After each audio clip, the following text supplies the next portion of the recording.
Bonjour tout le monde, on se retrouve pour explorer la section 2 du patron du char levé de soleil. Et en fait, je pense que l'explication va beaucoup tourner autour de comment est-ce qu'on lit un diagramme de tricot plutôt que de suivre des explications écrites ligne à ligne. Moi, j'adore les diagrammes. Dès qu'on a compris comment bien les utiliser, c'est une merveille des diagrammes.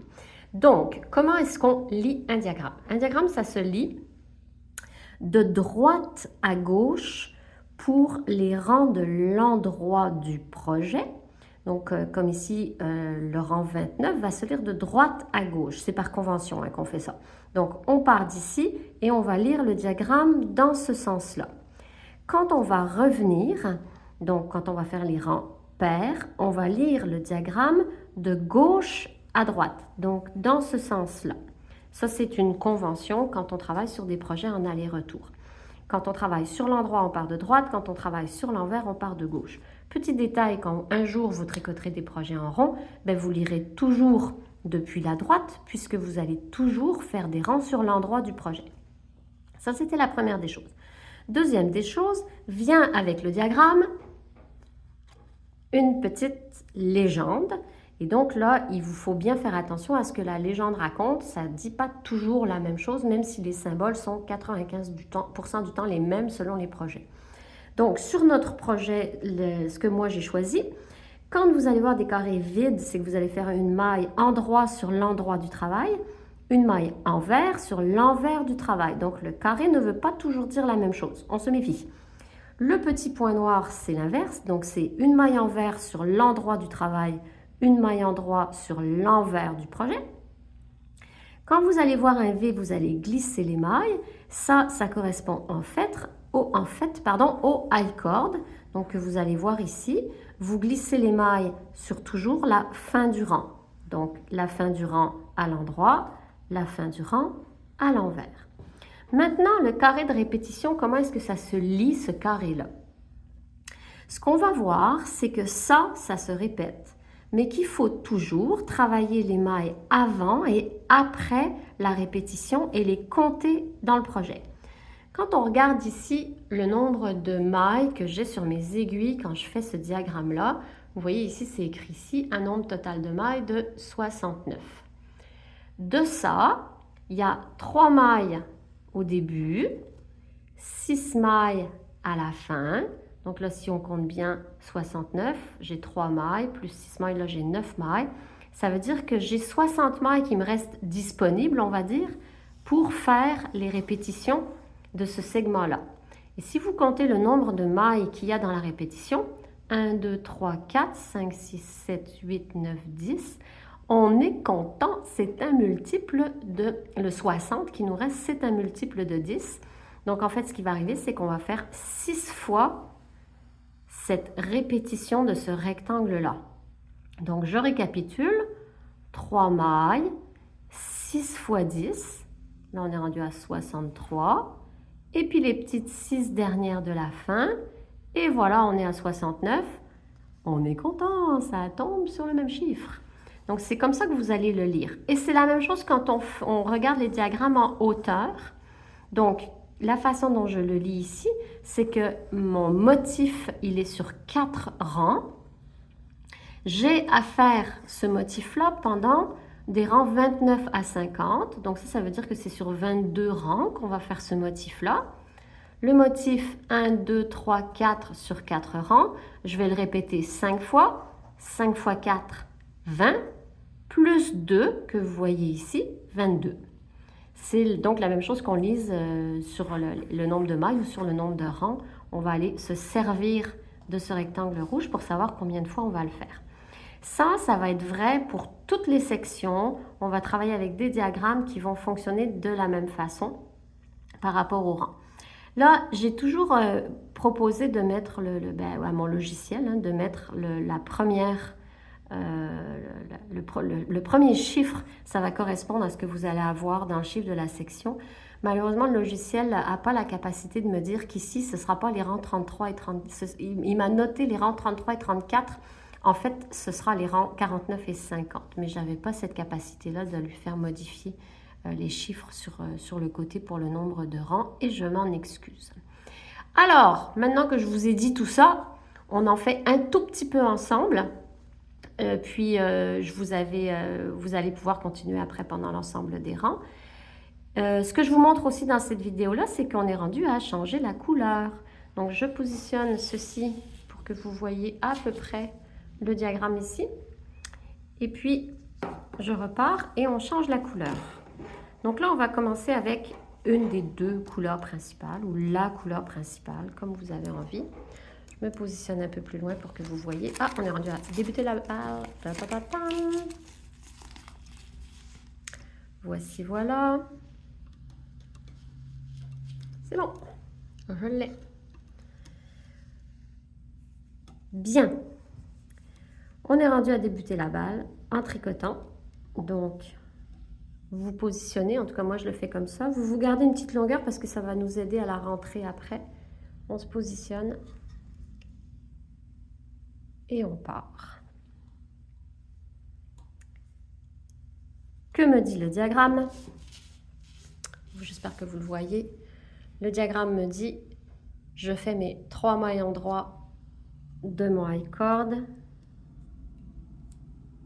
Ensuite, le diagramme me dit 3 mailles envers, 1 maille en droit, 3 mailles envers, 3 mailles en droit. 3 mailles envers, 1 maille en droit, 3 mailles envers, 3 mailles en droit.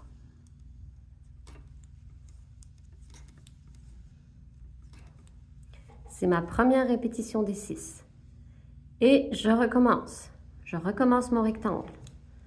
3 mailles envers.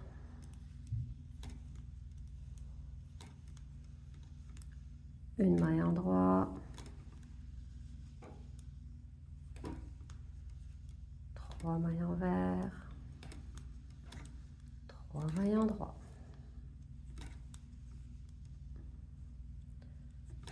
On se retrouve à la fin des 6 répétitions. Nous sommes à la dernière répétition, la 6e. Donc, je la reprends avec vous. 1, 2, 3 mailles envers, 1 maille en droit, 3 mailles envers, 3 mailles en droit. Voici. Et si vous avez bien travaillé, vous allez tomber sur 6 mailles à la fin. On a 3 mailles envers à ajouter à la fin des 6 répétitions du rectangle. Voyons voir si ça marche. Oui, on est content. C'est parti, les 3 mailles envers.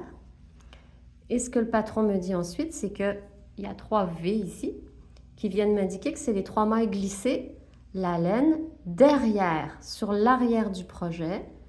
C'est mon high cord dont vous avez l'habitude. Et voilà, on est rendu à tourner le travail.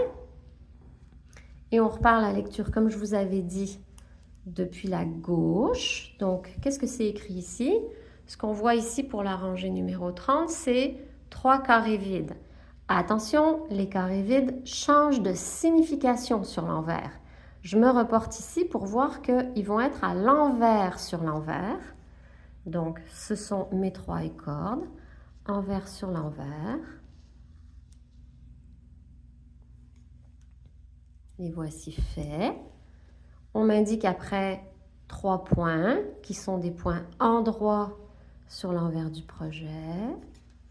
Et de 1, et de 2, et de 3. Et je retombe sur les motifs de mes répétitions que vous avez ici. Juste pour que visuellement vous compreniez un peu et pourquoi aussi c'est l'intérêt d'avoir échangé finalement les abréviations sur l'endroit et sur l'envers. C'est que ce que ça vous fait comprendre ici, c'est que vous allez faire les points tels qu'ils se présentent sous vos aiguilles pour les 1, 2, 3 rangs ici. Donc, ce que on vous demande de tricoter, c'est des mailles à l'envers. Et effectivement, elles se présentent à l'envers. Donc, on tricote ce qui se présente. 1, 2, 3. On tricote ce qui se présente. 1, 2, 3. On tricote ce qui se présente de 1 et de 3. Là, j'ai fait la première répétition. J'ai l'impression de ne pas avoir été très claire. Le fait d'échanger les définitions sur l'endroit et sur l'envers du travail vous permet de mieux visualiser l'effet esthétique que vous allez avoir. Vous allez avoir des mailles qui apparaissent à l'endroit ici, des mailles qui apparaissent à l'envers, une autre colonne de mailles qui apparaît à l'endroit et 3 autres colonnes de mailles qui apparaissent à l'envers quand vous allez observer votre châle sur l'endroit du projet. Donc, d'utiliser des définitions inversées permet de visualiser le modèle. Et puis, je ne vous accompagnerai pas jusque-là, mais vous allez voir que sur la 4e rangée, donc vous allez la faire donc sur l'envers du travail, hein, cette rangée-là, toute la rangée va être faite à l'endroit. Donc, tous les points ici, puisqu'on est sur l'envers du projet, ça va être des mailles endroit que vous allez tricoter. Donc, mis à part vos 3 premières mailles qui sont à l'envers, vous faites tout à l'endroit et vous glissez les 3 dernières mailles pour votre high cord. Donc, c'est ça qui va vous donner l'effet côte piquée. Et puis, je vais pouvoir vous remontrer à la fin de la vidéo ce que ça va donner de proche. Je m'en vais vous tricoter ça et puis vous remontrer ça un petit peu plus tard. Merci, bye bye! Alors voilà l'allure du travail une fois entamée. Donc on va reprendre pour que vous puissiez regarder avec le patron de quoi ça a l'air. Donc ce qu'on voit ici, c'est, imaginons les 3 mailles endroits, là, les 11, 12, 13 là, que je vous ai fait ici. Et puis là, on a la rythmique, entre guillemets, du patron qu'on voit s'installer. Donc 3 mailles envers, une maille endroit, 3 mailles envers, 3 mailles endroit, 3 mailles envers, une maille endroit, 3 mailles envers, 3 mailles endroit. Et puis la colonne où on a donc des mailles envers ici et notre high cord. Et là, c'est peut-être maintenant plus clair quand je vous dis que quand on utilise l'inversion des symboles, on est capable de mieux faire apparaître graphiquement l'allure du dessin. Regardez ici cette colonne ici, où on ne voit que des mailles envers, on la repère très bien ici. Donc c'est pour ça l'idée d'intervertir les éléments du diagramme pour mieux voir le visuel apparaître. Et puis donc ce que vous voyez, c'est qu'à tous les 4 rangs, j'ai un rang au complet ici que je vois à l'envers, évidemment parce que je suis sur l'endroit du projet.